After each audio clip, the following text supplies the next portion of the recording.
बहुत समय पहले की बात है। एक अमीर आदमी था, लेकिन अपनी अपार दौलत के बावजूद वह हमेशा बेचैन रहता था। सुकून पाने के लिए वह एक बुद्धिमान बुजुर्ग के पास गया और अपनी परेशानी बताई। बुजुर्ग ने उसे सलाह दी, कुछ रोटियां लो, उन्हें अपने ऊंट पर लादो और पूरे शहर में घूमो। इन रोटियों को बहुत सावधानी से खाना और ध्यान रखना कि एक भी टुकड़ा जमीन पर न गिरे।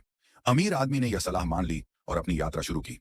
वह बहुत ध्यान से रोटी खा रहा था, इस बात का ख्याल रखते हुए कि कोई टुकड़ा जमीन पर न गिरे। लेकिन एक दिन खाते खाते कुछ रोटी के टुकड़े जमीन पर गिर गए। पहले तो उसने इस पर ध्यान नहीं दिया, लेकिन फिर उसने देखा कि एक गरीब आदमी उन्हीं गिरे हुए टुकड़ों को उठाकर खा रहा था। यह देखकर अमीर आदमी को बहुत झटका लगा। उसने गरीब आदमी से पूछा, तुम जमीन से ये टुकड़े क्यों खा रहे हो?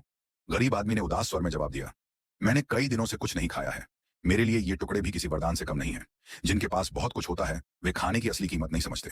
अमीर आदमी यह सुनकर बहुत दुखी हुआ। उसने कभी यह नहीं सोचा था कि लोग खाने के लिए इस तरह तरसते हैं। उसे एहसास हुआ कि वह अब तक अपने धन और भोजन को बेकार ही समझता आ रहा था, जबकि बहुत से लोग भूखे मर रहे थे। उस दिन के बाद से उसने अपने व्यवहार को बदल दिया। उसने खाना बर्बाद करना छोड़ दिया और अपनी दौलत का उपयोग जरूरतमंदों की मदद के लिए करने लगा। उसने यह सुनिश्चित किया कि उसके आसपास कोई भी भूखा ना रहे। उसे आखिरकार समझ आ गया कि असली दौलत पैसे में नहीं, बल्कि अपने संसाधनों की कद्र करने और उन्हें जरूरतमंदों के साथ बांटने में है। शिक्षा, भोजन एक वरदान है। इसे कभी बर्बाद ना करें और हमेशा जरूरतमंदों की मदद करें।